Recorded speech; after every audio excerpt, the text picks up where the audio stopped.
How obsessed are you?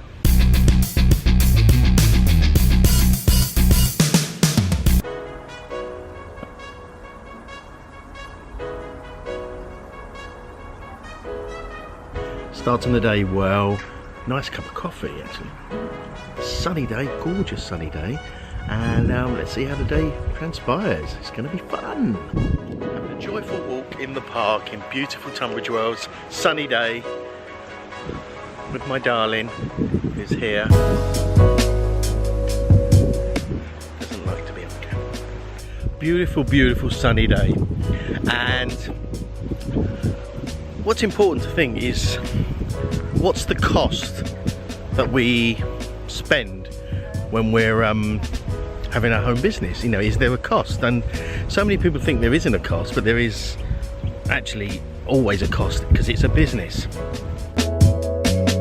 Often people don't really realise it. I mean, do you realise that there is always a cost? Whether it's systems or training and that kind of thing, and just general sort of, whether it's household costs for the actual computer, that kind of thing. But there is also another cost which I think people don't often don't really think about, and that's perhaps the emotional or relationship cost of doing it, because basically you have to spend a degree of time. Now, how much time that is, that depends on you and how much time you have spare, but you're taking time away from other things, whether that's hobbies that you're going to change and not use anymore, or taking the time away from family and friends. But there is that cost of time. It's very, very windy today, but yeah, that cost of friends and friendships and time from family is a huge one that people don't really take into consideration. And depending on whatever level you're at and what you're doing with your business, there is a certain sort of chunk of time you've got to spend on your business, and that's a cost. And whether that's not watching the latest Netflix box set or whatever, or spending time at the pub or with friends and family, whatever it may be, you're taking time out, and that is a cost as well as the financial cost. And there's a big argument for the whole concept of just the obsession, and that's a tricky one, because that's very, very very subjective. Because if you go down the whole Grant Cardone, Gary Vee angle, and that obsession with the hustle and actually getting it done, then yeah, that's kind of, that is, but also the whole concept of it's part-time.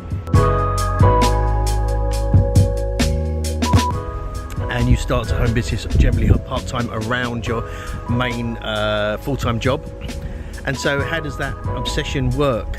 And I guess I suppose the balance of that is in the time you're spending on your business, in those pockets of time, or whether it's longer, you know, throughout the day, when you can, in that time, be as obsessed with it as you possibly can. And this means, so if you're doing social media marketing for your business, not just fluffing around on Facebook for 2 hours thinking you've done your business and you've been productive. No, there's a huge difference between being busy and being productive. And what you want to be is more productive. It's better to be more productive in a shorter period of time than busy for 3-4 hours a day thinking. And you know, you look at your results, and if you're consistently doing small amounts of time but incredibly obsessed and focused during that time, as Ray Higdon says, you'll build an empire.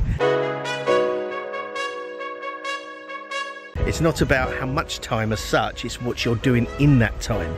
Perhaps the work smart over work hard concept, Gary Vee would say do both, but it's in the time you're spending, or the time you have to spend, and the time you dedicate to spend on your business.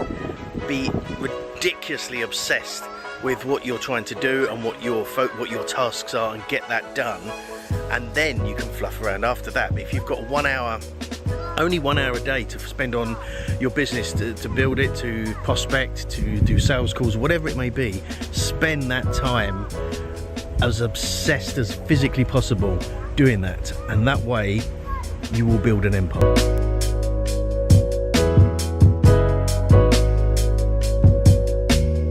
This is always a great shot to do, kind of leaning over the camera, bit of a sun, bit of a moody shot, but I think the key with anything. It's just being aware of the cost.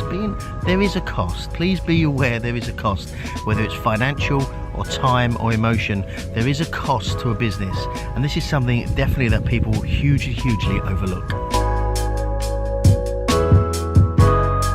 So when it comes to spending time, you've got to really work out how much time do you have and what pockets of time you can actually kind of give, as well as financially, how much do you actually have to spend on the business and how much can you afford. Because if you're thinking there's no cost, then basically that's wrong, because there is always a cost, and there's different levels of cost depending on what you're doing and how complex your business model is, but there is a cost of both time and money.